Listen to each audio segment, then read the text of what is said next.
Bir an durun ve düşünün. Hayatımızın en vazgeçilmezi olan su, aynı zamanda tarihin en ölümcül silahı, en güçlü siyasi aracı ve en büyük imparatorlukları yıkan en kırılgan sistem olabilir mi? Bugün herkes su savaşları diyor. İklim değişikliğinden, barajlardan, nehir paylaşımlarından bahsediyor ama bu kavram binlerce yıl önce bile vardı. Sadece adı yoktu. Milattan önce 2500'lerde Mezopotamya'da iki küçük şehir devleti Lagaş ve Umma sadece su için tam 150 yıl boyunca savaştı. Kanallar kesildi, tarlalar kurudu, ordular birbirine girdi. Su kıt değildi, kontrol edilebilir olduğu için değerliydi. Kim kanalı elinde tutarsa rakibinin tarımını, ekonomisini ve hayatta kalmasını kontrol ediyordu. Bu videoda su savaşları terimi icat edilmeden çok önce yaşanan gerçek çatışmaları derinlemesine inceleyeceğiz. Lagaş-Umma'dan Mısır'a, Roma su kemerlerinden Çin'in Sarı Nehri'ne kadar, Kamboçya'nın Angkor sistemine kadar.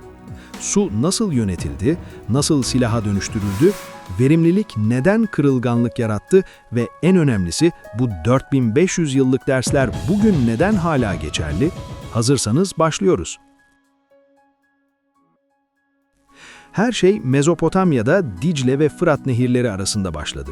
Yaklaşık M.Ö. 2500'lerde erken hanedanlık döneminde Lagaş ve Umma arasında Guedena denen bereketli bir sınır bölgesi için şiddetli bir rekabet vardı.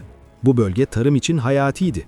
Yağış az olduğu için sulama kanalları olmadan tarım yapmak imkansızdı. Tarım olmadan şehirler beslenemez, ordular ayakta kalamaz, halk yönetilemezdi. Çatışma Kral Mesilim zamanında sınırın Tanrı Enlil adına belirlenmesiyle başladı. Ama barış uzun sürmedi. Umma kralları Lagaş'ın kanallarından gizlice su çalmaya ve sınır işaretlerini yıkmaya başladı. Lagaş'ın ünlü kralı Eannatum büyük bir orduyla karşılık verdi. Umma yenildi, tazminat ödemek zorunda kaldı.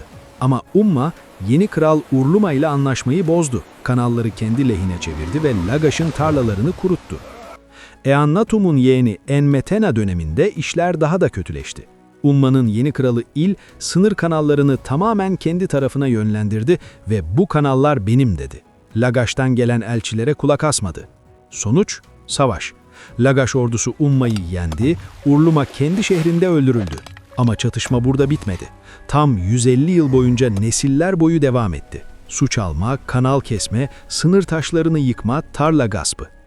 Bu olaylar Lagaş krallarının çivi yazılı tabletlerinde, zafer stellelerinde ve konilerinde detaylıca kaydedildi. Pacific Institute'un veri tabanında hala en eski su çatışması olarak listeleniyor. Düşünün, iki komşu şehir su yüzünden 150 yıl boyunca savaşıyor ve en çarpıcı nokta nehirler bol su taşıyordu. Sorun kıtlık değil, kontroldü. Suyu kontrol eden, rakibinin ekmeğini, vergisini ve ordusunu kontrol ediyordu. Bu tarihin ilk belgelenmiş devletler arası su savaşı olarak kabul ediliyor ve siyasi ekoloji açısından çok önemli. Peki bu çatışma sadece Lagaş ve Umma'ya mı özgüydü? Hayır. Mezopotamya genelinde su hakları tapu gibi miras bırakılıyor, satılıyor ve hatta tanrıların adıyla lanetleniyordu. Su, hukuk sistemlerinin temel taşlarından biri haline gelmişti. Çünkü su olmadan medeniyet yoktu. Şimdi rotayı Mısır'a çevirelim. Nil Nehri olmadan Mısır düşünülemezdi. Firavunlar, Nil'in yıllık taşkınlarını ölçen cihazlarla su seviyesini takip eder ve vergileri buna göre belirlerdi. Yüksek su seviyesi bereket, düşük seviye kıtlık ve isyan demekti. Su yönetimi, devletin kalbi ve Firavun'un tanrısal gücünün kanıtıydı. Ama su aynı zamanda silah olarak da kullanıldı. Asurlular M.Ö. 7. yüzyılda Mısır'a saldırırken nehirleri zehirlediler, kuyuları kirlettiler. Persler M.Ö. 525'te Mısır'ı işgal ederken Nil'in bazı kollarını kesti, su akışını engelledi. Su sadece tarım ve içmek için değil, düşman ordusunu yavaşlatmak, aç bırakmak veya moralini bozmak için de etkiliydi. Mısır'da su, firavunların tek sahibi olduğu bir kaynak olarak görülüyordu. Bu kontrol, halkı memnun etmek için kullanıldığı gibi isyanları bastırmak için de devreye giriyordu. Roma'ya geçelim. Antik dünyanın su mühendisliğinin zirvesi Roma'da 11 büyük su kemeri şehre her gün milyonlarca litre su taşıyordu. Bu sistem sadece susuzluğu gidermiyor, Roma'nın gücünü, teknolojisini ve imparatorların cömertliğini de gösteriyordu. Su kemerleri dağları deliyor, vadileri aşıyor, kilometrelerce uzanıyordu. Roma'da su politikası karmaşıktı. Cumhuriyet döneminde senato onayı olmadan su kemeri yapılamıyordu. Augustus döneminde ise işler değişti. Augustus, kalıcı bir su idaresi kurdu ve su hakkı devletin merkezi kontrolüne geçti. Su hakkı çok değerliydi. Özel su hattı izni almak büyük bir lütuftu ve sadece ölümle sona eriyordu. Kamu banyoları, çeşmeler ve evlere su verilmesi halkı memnun etmek için kullanılıyor, su hırsızlığı ise ağır cezalandırılıyordu. Su, sosyal kontrol aracına dönüşmüştü. Zenginler özel hatlarla suya erişirken, fakirler kamu çeşmelerine muhtaç kalıyordu. Uzak Doğu'ya bakalım, Çin'e. Sarı Nehir binlerce yıldır hem bereket hem yıkım kaynağı oldu. Han Hanedanı'ndan Çing'e kadar imparatorlar devasa sulama sistemleri, kanallar ve setler inşa etti. Bu sistemler milyonlarca hektar toprağı suluyor, üretimi artırıyordu. Ama bu sistemler aşırı karmaşık ve kırılgandı. Bir barajın veya kanalın tıkanması milyonları aç bırakabiliyordu.